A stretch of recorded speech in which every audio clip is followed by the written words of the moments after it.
look at our little class, I can think of a special moment shared with every single one of you. If you look back at all the joy-filled moments, gut-wrenching laughter, and essential experiences we shared through all these years at St. Eugene's Cathedral School, it's nearly inconceivable to think that today we are leaving them all behind. Today we say goodbye to the school that nurtured and shaped us into the people we will be for the rest of our lives. Today we leave the community we have grown up in for so many years. Today we finally reach the critical moment we have all been expecting, yet never thought would arrive. Today marks the end of one of the best parts of our lives. Today we finally say goodbye.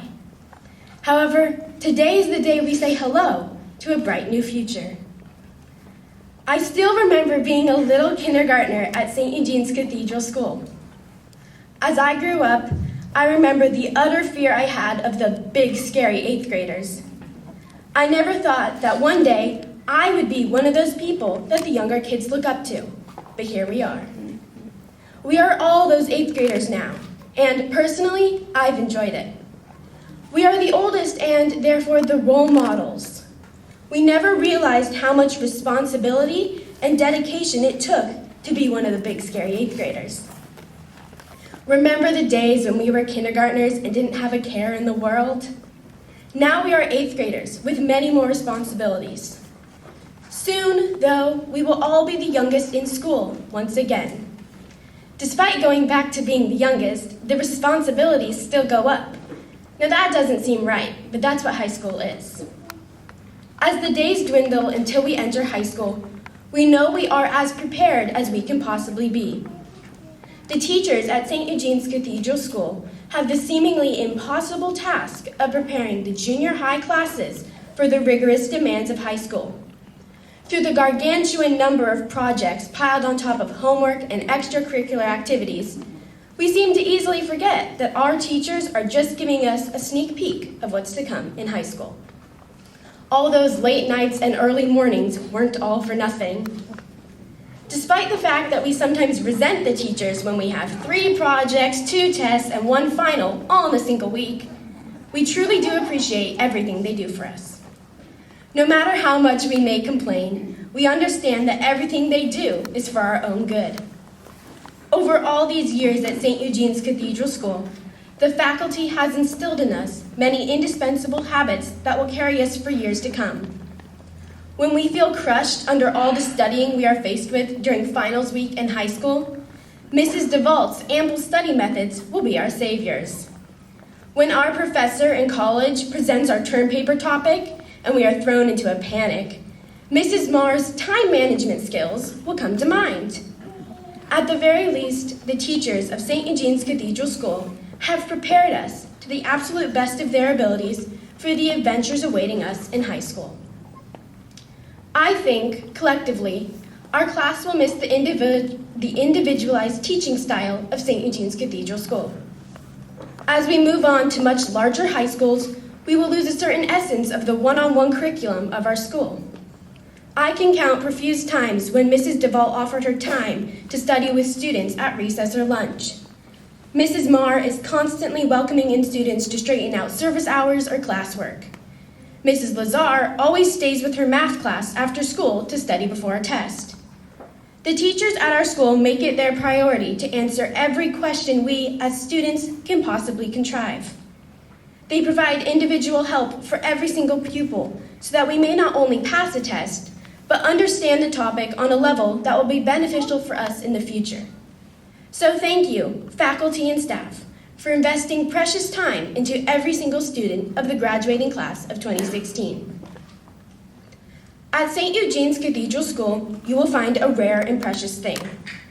This community is a perfect balance of Christian values in a modern society, where we are constantly faced with complex choices that may lead us astray from our faith. As we grow up, we will encounter options that may blind us from our morals. We may stumble in the face of fear of making mistakes, but our faith has ensured that we will be prepared for any decision we meet. Throughout life, there are countless possibilities of straying from God's will. I believe that St. Eugene's has taught us how to stop and listen for guidance whenever we feel trapped. Thank you to the innumerable people who pushed us on the path that led to where we are today.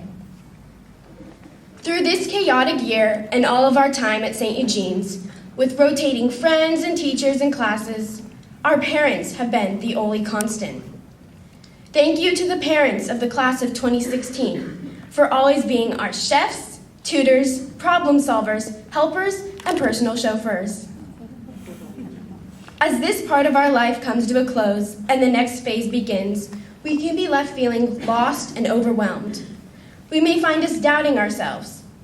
Through this expedition into the future, we must keep in mind the politics of fear.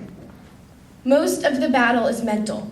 Our bodies can achieve our goals, but our minds hold us back from reaching them. No matter how scared you are of what's to come, just remember that the person sitting right beside you is just as terrified. Newton's law regarding conservation of energy states that energy cannot be created nor destroyed. In applying this to our own lives, we must understand that mistakes will happen and failures will occur, yet life will go on. We will be okay.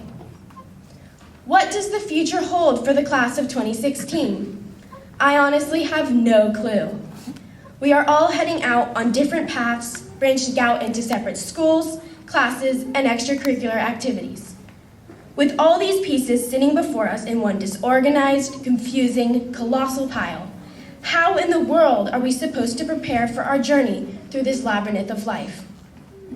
Marcus Aurelius once said, "Look back over the past, with its changing empires that rose and fell, and you can foresee the future too." We must look at all the mistakes we have made, explore all the ways we have changed, and study how we, as individuals, respond to different situations. If we understand the past, we can pave our future. No matter what, we are all human beings who are susceptible to fear. We are bound together, yet we are so blatantly different. So let's be spontaneous. Let's study the past to weave our future. Let's be the generation who can take on the world. Let us say goodbye to the class of 2016. But remember, the future awaits. Seize it. Yeah!